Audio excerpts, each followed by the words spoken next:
Leyte's most famous daughter is Imelda Romualdez Marcos, also known as the Rose of Tacloban. Her influence on Tacloban is evident in the city street names and in this prominent mansion, built for her by her late husband, former President Ferdinand Marcos Sr. From 1979 to 1981, it is one of the 20 presidential rest houses built by the late president. SANTO NIÑO Shrine is one of the most visited attractions in Tacloban City, as it houses antiques, artifacts, furniture, and art pieces from all around the world that was collected during the Marcos regime.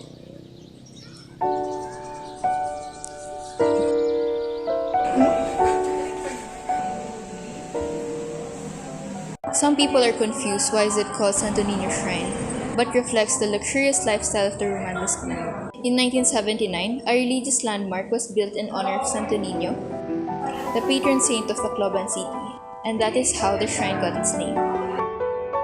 The SANTO NIÑO Shrine was not built to be occupied because it was only meant to be viewed, showcasing regional Filipino arts and culture. Aside from that, Imelda wanted to show people that she has an ancestral house in Tacloban City, where it depicts the past and contribution of the Romualdez clan to the history.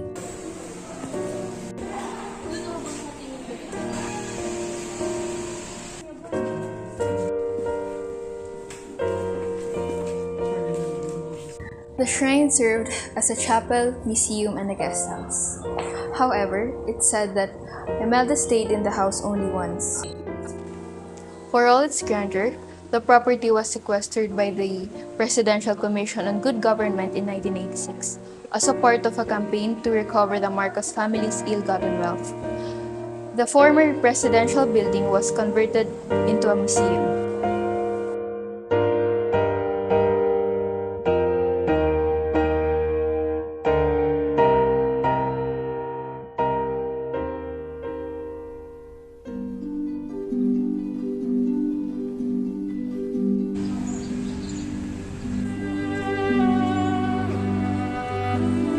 The shrine is open every day, even on weekends, from 8 a.m. to 5 p.m. As to the entrance fees, first 3 people cost 200 pesos. In excess of 3, an additional fee of 60 pesos per head is charged. If you wish to take photos inside, there is an extra charge of 30 pesos per camera and 200 pesos for video.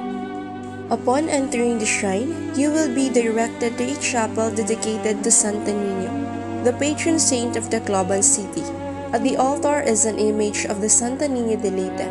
Beside the SANTO NIÑO were icons of Saint Remedios and Saint Vincent, which remarkably are the names of Imelda's parents.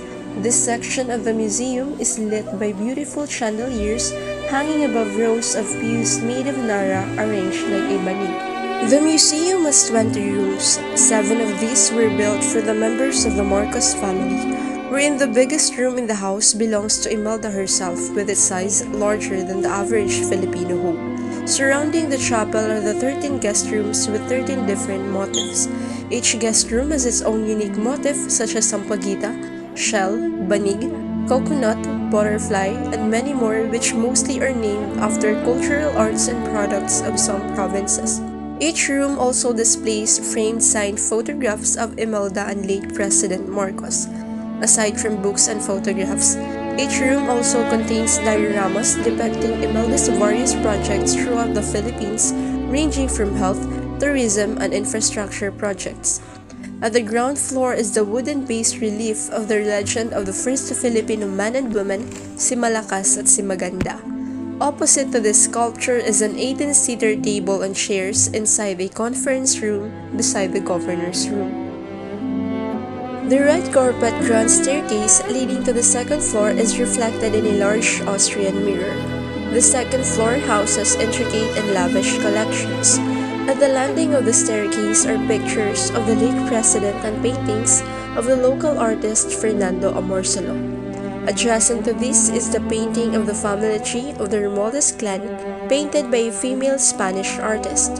At the second floor is one of the main highlights in the museum, the replica of a ballroom in Malacanang. Other than its architecture, one of the main attractions of the Heritage Museum is the art collected in it.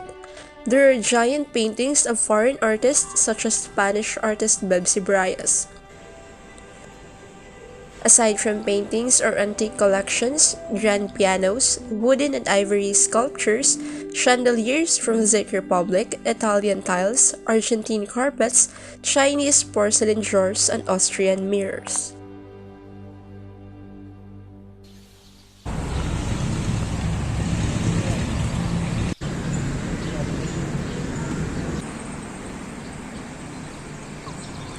The House-Cum Museum reflects to the official representation of Imelda's past and her role as the mother of the country.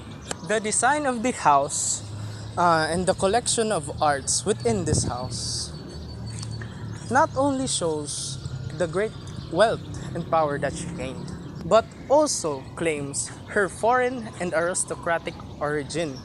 The objects also convey a representation of the First Lady that she wanted to make her people and the world believe that she was born and destined to lead. It will be observed that she wanted to show the image of herself just like the ancient Filipino babaylan, the narrator of the people's story, the bearer of ginhawa, the steel butterfly, the compassionate First Lady who contributed prosperity to the world, and above all, the mother of the country. The SANTO NIÑO shrine represents Imelda Marcos, and that is 𝘠𝘦𝘢𝘭𝘵.